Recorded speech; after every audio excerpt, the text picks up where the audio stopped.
Voilà, nouvelle émission Agri Demain ici sur le stand de l'agriculture.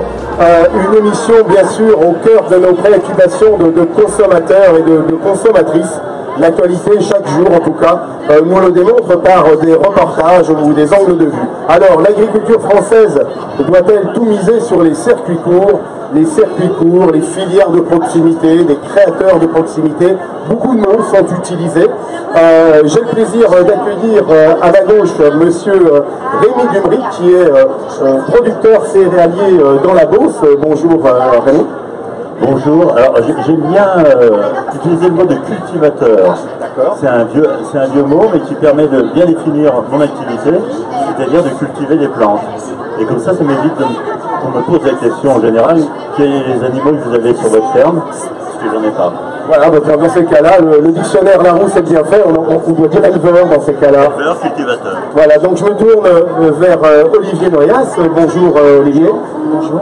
Merci d'être avec nous. Alors vous Olivier, vous êtes journaliste à la vie et auteur d'un livre qui va nous servir de pied à l'étrier en tout cas, qui est sorti aux éditions Duchesne, donc La ferme aux 1000 terroirs. Vous partez d'un postulat aujourd'hui évoquant un ensemble de crises qui puissent être environnementales, économiques, donc liées peut-être aussi à l'interaction du monde agricole, pour nous orienter, on le verra au fur et à mesure en tout cas de cette émission, sur un idéal qui serait peut-être la ferme aux 1000 terroirs. On part sur ce constat? Tout à fait. Moi, ma réflexion est venue justement de cette grande crise agricole qui a connu son paroxysme en 2016. Non pas que le monde paysan est hélas sorti complètement de cette crise, mais disons qu'elle a connu son apogée en 2016, notamment chez les éleveurs laitiers. Et justement, je me suis interrogé quelle perspective, parce que je crois que c'est ça, si on est attaché au monde paysan, et moi je le suis également par mon histoire personnelle, parce que si effectivement j'exerce la vie depuis le début des années 80, je suis également d'origine creusoise. Moi je suis d'une petite commune de 200 habitants où tous mes voisins sont éleveurs de viande bovine, donc voilà, c'est un monde pour lequel j'ai de l'attachement. Et voilà, et j'ai voulu réfléchir justement aux perspectives à donner, partant des crises. Donc pour moi, il y a quand même une conjonction de plusieurs crises, la crise agricole et aussi la crise environnementale, la crise écologique, les deux se rejoignent, et de dessiner des perspectives, parce que ce qui me paraît intéressant aujourd'hui et riche de solutions, c'est qu'à mon avis, on est en train de sortir d'un modèle unique qui a peut-être répondu à des besoins, je parle dans les années 60, 70, qui est le modèle productiviste, qui a imposé quand même une spécialisation des régions. Aujourd'hui, un modèle pluraliste au sens vraiment profond du terme, c'est-à-dire un ensemble de solutions qui sont aussi variées que le nombre de terroirs qu'il y a en France qui s'offrent aux agriculteurs. Et c'est un peu ça, mon livre, c'est pas tellement un livre de dénonciation, c'est plutôt un livre de proposition. Et c'est un peu ça mon travail. Alors merci Olivier pour ces informations. On va s'appuyer de nouveau sur votre remarque, en tout cas Rémi, en tout cas en tant que céréalier donc, dans la Beauce. C'est vrai que notre France, elle possède des terroirs, donc des visages. Et ces terroirs, Marc et Olivier l'exprimaient, si je fais un clin d'œil à nos amis bretons, ça fait une terre un peu à cochon. La Beauce, une terre à céréales. On a quand même usiné nos terroirs. Évidemment, la Beauce c'est un terroir aussi. Alors la Beauce est souvent méconnue, c'est pour ça que j'essaie de communiquer sur cette belle région en expliquant que finalement il y a beaucoup de clichés aussi. Vous en avez fait un superbe avec la Bretagne aussi.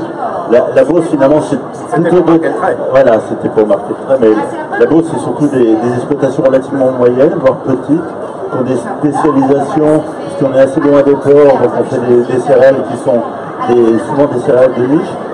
Moi-même, je suis un producteur de blé dur, de blé améliorant, d'orge de brasserie. Donc on voit qu'en céréales, je fais pratiquement plus de blé. Donc on voit bien aussi que le modèle, et là je rejoins le journaliste de la vie, j'ai pas Olivier, mais c'est vrai que le modèle n'existe plus. Et la grande chance de notre pays, c'est évidemment la multitude des terroirs qui sont autant de tiroirs dans la commode agricole française. Et donc la vraie richesse, c'est de trouver non pas un nouveau modèle, mais de trouver Et on le voit bien, je suis aussi vice-président de mon centre de gestion, on voit bien qu'on n'a plus de modèle à proposer aux agriculteurs en leur disant pour faire des céréales en Beauce, il faut avoir tant d'hectares, être équipé au niveau de ce matériel-là, faire telle culture pour s'en sortir. Finalement, c'est l'individu, c'est le paysan, c'est à la fois le chef d'entreprise, mais aussi le paysan qui connaît bien sa terre et qui connaît bien aussi ses productions et qui sait bien les vendre et qui sait bien aussi avoir des bons partenaires pour transformer ses produits. Et c'est ça la nouvelle agriculture. C'est une agriculture très plurielle. Vous, Olivier, dans ce qu'évoque Rémi, est-ce que finalement, sans être forcément dans un discours politique, c'est pas le cadre, mais peut-il exister deux systèmes, en tout cas, cohérents, socialement, dans une logique même économique et sociétale, qui serait la petite ferme et finalement l'entreprise agricole pour créer de symboles? Oui, enfin, je crois qu'il y aura toujours chez le paysan, ça me semble important, l'acte de production. Par contre, effectivement, moi, ce que je pense qu'aujourd'hui, la demande de la société, je crois qu'il faut y répondre, parce que je crois que c'est une demande positive, une demande plein d'espoir. Finalement, la société ne demande pas aux paysans que de produire. Ça restera toujours l'acte central de son activité, mais il lui demande également de remplir d'autres tâches. Alors peut-être que ça peut donner le vertige à certains, mais donc il faut que les politiques publiques accompagnent ce mouvement-là. Mais je crois qu'il faut voir cette demande de façon positive. C'est-à-dire que l'agriculteur, il ne produit pas que de la matière première, que des biens alimentaires agricoles. Ça restera, il faut que ça reste, parce que c'est quand même sa raison d'être. Mais je pense qu'on va lui demander également des services environnementaux, la lutte contre le changement climatique, pourquoi pas de la vente directe, on va en parler, pourquoi pas une forme de tourisme, etc. Il y a un organisme sur lequel moi je me suis beaucoup appuyé qui s'appelle Solagro, qui, un peu, pour faire très simple, c'était un peu les dissidents de l'INRA, des agronomes, ils sont à Toulouse. Ils ont fait un document de référence qui s'appelle After 2050, donc vous voyez, parce que le problème aussi, c'est que je crois qu'il ne faut pas avoir voilà, il faut essayer de voir un peu plus loin qu'aujourd'hui, le nez un peu collé sur le guidon ou sur le tracteur, si vous permettez cette expression. Voilà, et essayer de voir à l'horizon 2050, justement, comment on aura besoin de cette agriculture avec les atouts de l'agriculture française. Alors, je vous écoute, Olivier, et effectivement, on sent le bon sens évident. Dans votre livre également, vous orientez, pour prendre un exemple sur les races locales, si on prend finalement une race porcine, on l'évoquait avec un ami commun, Pierre Oteza, qu'on salue, qui je dirais, élève des cochons en race quintois dans la vallée des Adultes, dans le Pays Basque. Une assiette qui est toujours des fois très difficile économiquement, parce que les consommateurs veulent bien sûr toujours de la qualité, on le comprend, c'est totalement logique, mais la qualité, en tout cas le travail, il faut que c'est un prix à la finale. Oui, oui. Et ce qui est intéressant aussi, c'est la notion de terroir et s'apercevoir que finalement, en Beauce, notre vraie richesse, c'est pas forcément la terre, mais c'est l'eau. C'est l'eau qu'on a sous les pieds, grâce à notre nappe de Beauce.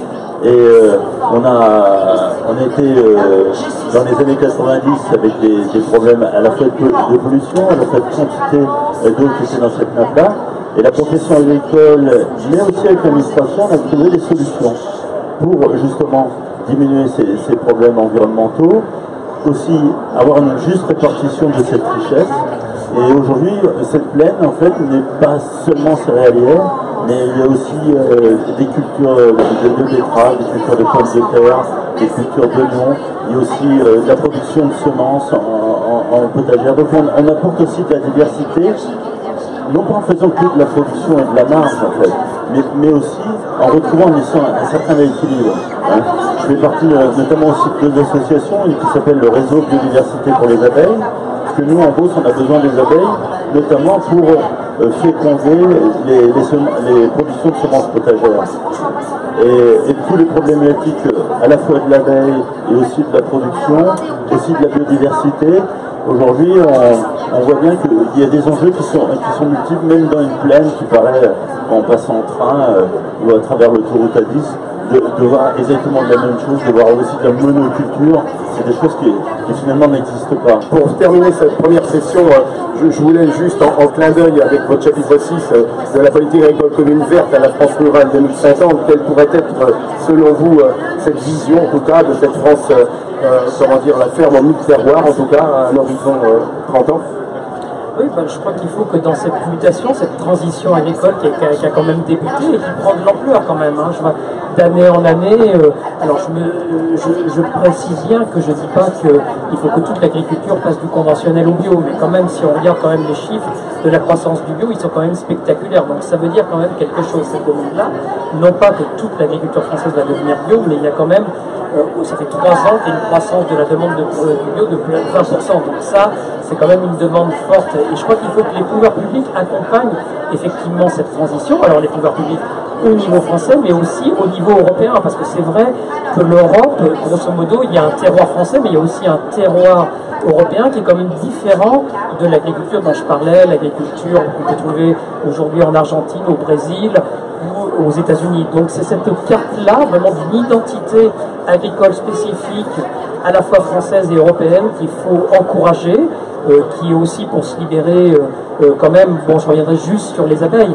C'est vrai que le problème des abeilles est un peu multifactoriel, il y a quand même aussi un problème d'utilisation, c'est vraiment qui dit, c'est des scientifiques des néonicotinoïdes qui leur posent préjudice, donc il faut bien sûr leur offrir des plantes mellifères, mais il faut également diminuer la part de ces produits-là qui sont nocifs pour tout le monde, y compris pour les agriculteurs.